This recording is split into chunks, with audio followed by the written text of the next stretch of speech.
देखिए अंजना जी, एक बात तो मैं बताऊं, उज्जवल निगम जी की बात से मैं 100% सहमत हूं। हाँ।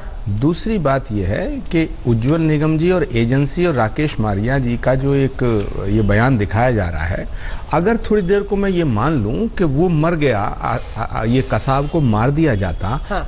और उसके जो अंदर उसके पास जो आइडेंटिटी कार्ड मिलता, आई कार्ड मिलता, वो किसी हिंदू का होता तो कोई एड्रेस जरूर होता उस पे, उस एड्रेस पे भी वो फेक सिद्ध हो जाता। तो क्या हमारे देश की एजेंसियां इतनी बेवकूफ़ है, हमारे देश के लोग, कि उसको हम उसकी पहचान नहीं कर पाते? बिल्कुल कर पाते। जहां तक है अपराध का, आतंकवादियों का सवाल, वो गुमराह करने की कोशिश करते हैं। छोटे से छोटा चोर भी गुमराह करने की कोशिश करता है। दिग्विजय जी क्यों गुमराह करने की कोशिश कर रहे थे? प्रश्न ये नहीं है, प्रश्न ये है कि गौरव भाटिया जी और इनकी पार्टी, गौरव जी पहले सुनो ना, मैं अभी आ रहा हूँ ना, आप ही के पास आ रहा हूँ, मेरा आपका ही मुकाबला होना। मैं सुन रहा हूँ प्रमोद जी। हाँ, गौरव जी, आपकी और आपकी पार्टी की नीयत खराब है। बताइए, आप ये से हमारा कोई मुकाबला नहीं है, आप तो खत्म हो चुके हैं महाराज। जो मृत्यु हो उससे कैसे मुकाबला जो खत्म होता है वही पैदा होता है, ये सृष्टि का नियम है गौरव भाटिया जी। छोड़िए इन बातों तो आप पहले पैदा होके आइए, फिर मुकाबला करेंगे हम दोनों।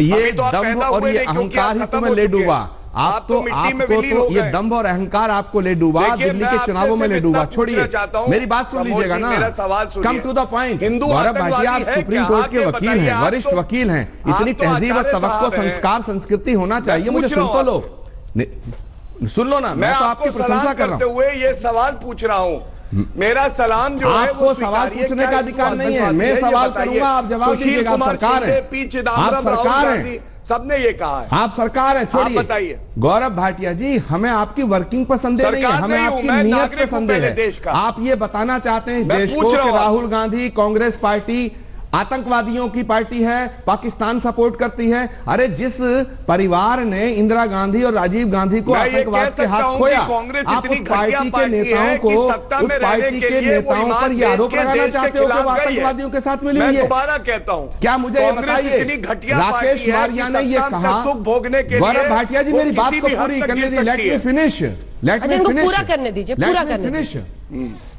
राकेश मारिया ने ये कहा कि भाई हाथ में कलावा, फेक आईडी लेकर के वो कसाब यहां आया था ताकि लश्कर तैयबा इसको गुमराह कर देता। लेकिन राकेश मारिया की किताब में ये कहां लिखा है कि ये कॉन्स्पिरेसी कांग्रेस ने कराई? क्या राकेश मारिया ने लिखा है कि कसाब को कलावा बांधने की नसीहत कांग्रेस ने दी? बताता हूं आपको। एक सेकंड, आप सबको मैं टोक रही हूँ, आप सबको मैं टोक रही हूँ, आप समझाइएगा अच्छे से। उज्जवल निकम साहब, आपको भी मैं ये सुनाना चाहती हूँ, फिर मैं आऊंगी आपके पास भी, वारिस पठान साहब और जैन साहब। किताब एक छपी जिसका नाम था 26/11 आरएसएस की साजिश, अजीज बर्नी साहब की किताब थी। उसको रिलीज किया था तब जनरल सेक्रेटरी के तौर पर दिग्विजय सिंह साहब ने 6 दिसंबर 2010 को दिल्ली में। वहां पर उन्होंने क्या कहा था, उज्जवल निकम साहब आप भी जरा सुनिए।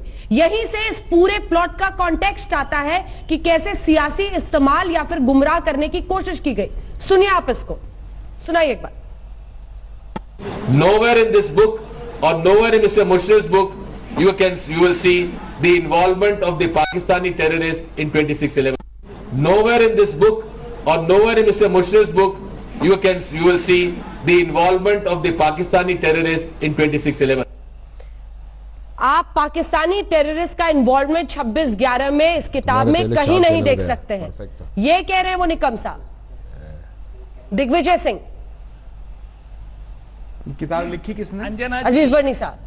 तो फिर उस किताब में बैठ के आप कैसे इसको पढ़ सकते हैं? दिग्विजय सिंह पाकिस्तानी नहीं, निगम जी आप अपनी बात रखिए, पर अंजना जी से मेरा एक सवाल है, किताब जिसने लिखी ये गुनाह उसका है, लेकिन उसको एंडोर्स कर रहे हैं ना। उज्जवल निकम साहब एक बार बोले, फिर मैं तुरंत आपके पास आऊंगी। उसको एंडोर्स कर रहे हैं ना, जब वो ये बताते हैं। वो एंडोर्स नहीं कर, उस किताब को पढ़ के बता रहे होंगे, एंडोर्स कैसे कर रहे हैं? आप पढ़ के बताइएगा, आपको ये स्वीकार्य होगा बोलना? उसके पहले क्या लिखा? नहीं, मैं तो आपसे पूछ रही हूँ, मैं तो ये मानती हूँ कि आप यहाँ पर आए हैं तो आप एक पक्ष रखने आए हैं, आपको ऐसा मंच कोई दे, क्या आप वहां पर उस किताब की लाइन को पढ़ेंगे या आप कहेंगे कि ये क्या लिखा है? ये देश की सुरक्षा से जुड़ा मामला, रियल उसका जो तह में जाना चाहिए हमको, उसकी रियलिटी क्या है उस पर जाना चाहिए। क्या दिग्विजय सिंह आप करते हैं ऐसा? कांग्रेस पार्टी आप करते हैं ऐसा? तो मैं तो प्रमोद कृष्ण जी आपको जानती हूं, आप करते हैं ऐसा? मैं आपसे पूछना चाहता हूं, क्या कांग्रेस पार्टी आतंकवादियों के साथ खड़ी है? नहीं, मैं ये सिर्फ कह रही हूं कि ऐसी लाइन पढ़ने की क्या जरूरत है? कांग्रेस ने भेजा ये शक, ये गुमराह करने की पीछे की वजह क्या थी? कांग्रेस पार्टी लश्कर तैयबा से मिली हुई है?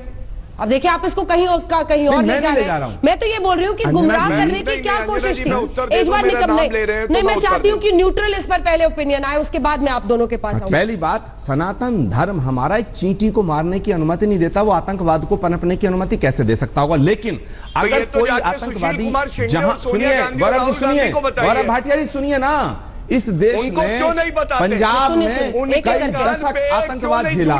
सुने, वो आतंकवादी सिख कम्युनिटी से बिलोंग करते थे, लेकिन सारे सिखों को हम आतंकवादी नहीं कह सकते। ऐसे ही अगर वो आतंकवाद में शामिल लोग हिंदू निकल आए तो उन्हें कहना तो पड़ेगा, हमारा धर्म कहता है सत्य सार्थक सर्वदा, सत्य सार्थक सर्वदा। क्या असीमानंद हिंदू नहीं है? असीमानंद मुसलमान है क्या?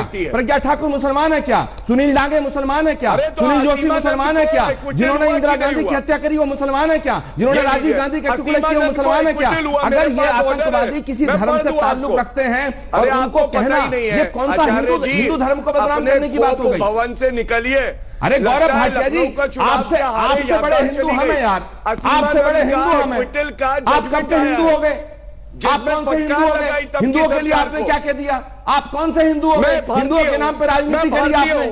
आप हिंदू आतंकवाद, हिंदुओं को आतंकवाद से जोड़ना, आतंकवादी कहना, ये कांग्रेस कह रही है, ये सिद्ध करना चाहते हैं आप। गलत दिशा में जा रहे हैं। ये भारतीय you are going on wrong track. भूल गए गलत। पुलवामा का हमले के बाद घंटों में प्रेस कॉन्फ्रेंस, पुलवामा के हमले का जिक्र आप कर रहे हैं। पुलवामा हमला हुआ, उसकी साजिश किसने रची? पर्दाफाश क्यों नहीं करते? बेकार की देश सवाल नहीं करेगा। वारिस पठान जी, क्यों नहीं करेगा? ये भगवा आतंक और इस पूरे शब्द को शहीद हुए लोग, उनके जी इनको खामोश करिए तो मैं बोलूंगा ना। ठीक है, इस पर आपकी पार्टी भी खूब उछल कर बोलती है। आतंकवाद के मामले में कम से कम धर्म की ओछी गंदी राजनीति मत करिए और देश के खिलाफ बयानबाजी मत करिए। इतना सबक हमें जरूर लेना चाहिए। शूट बदल रहे थे, पुलवामा का जब हमला हुआ, प्राइम मिनिस्टर मोदी फिल्म की शूटिंग कर रहे थे। ये क्या वाहियात बातें आप कर रहे हैं?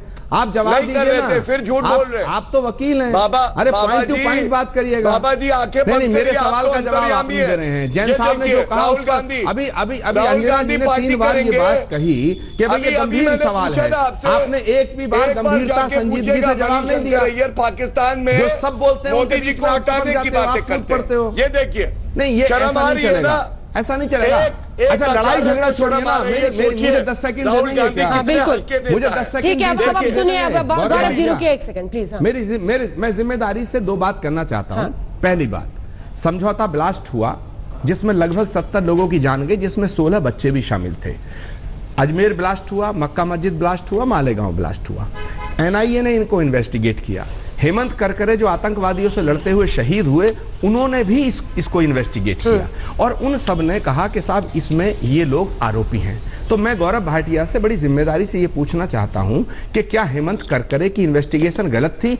और यदि ये सब आतंकवादियों के नाम जो समझौता ब्लास्ट में आए, अजमेर ब्लास्ट में आए, मक्का मस्जिद ब्लास्ट में आए और मालेगांव ब्लास्ट में आए, अगर ये गलत हैं तो उन एनआईए के अधिकारियों पे आपने क्या कार्रवाई करी? उन एनआईए के अधिकारियों को, जिन एनआईए के अधिकारियों ने असीमानंद को, साध्वी प्रज्ञा का जीवन खराब कर दिया, फिर तो वो बहुत बड़े गुनाहगार हैं।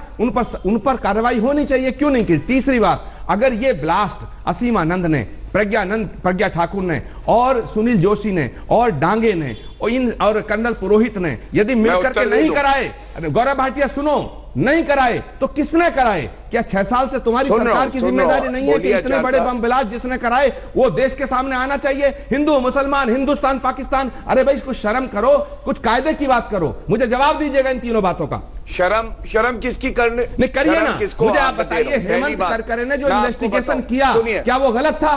क्या हेमंत करकरे पाकिस्तानी थे? क्या हेमंत करकरे लश्कर तैयबा के आदमी थे?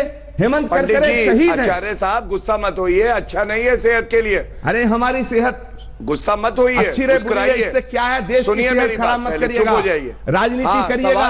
भारत की जनता ने तुम्हें सत्ता दी है, राजनीति करिएगा, झूठ मत बोलिएगा, बात को साफ साफ करिएगा। हर बात पे राहुल गांधी का नाम लेना ठीक नहीं है, हर बात पे शिंदे का नाम लेना ठीक नहीं है, हर बात पे शिवराज पाटिल और दिग्विजय सिंह को दोष देना ठीक नहीं है। मुझे आप बताइए, समझौता ब्लास्ट हुआ था या नहीं हुआ था? अगर हुआ था तो उसका इन्वेस्टिगेशन अगर गलत हुआ तो सही इन्वेस्टिगेशन करके सही आतंकवादियों का पर्दाफाश करने की जिम्मेदारी आपकी है या नहीं है?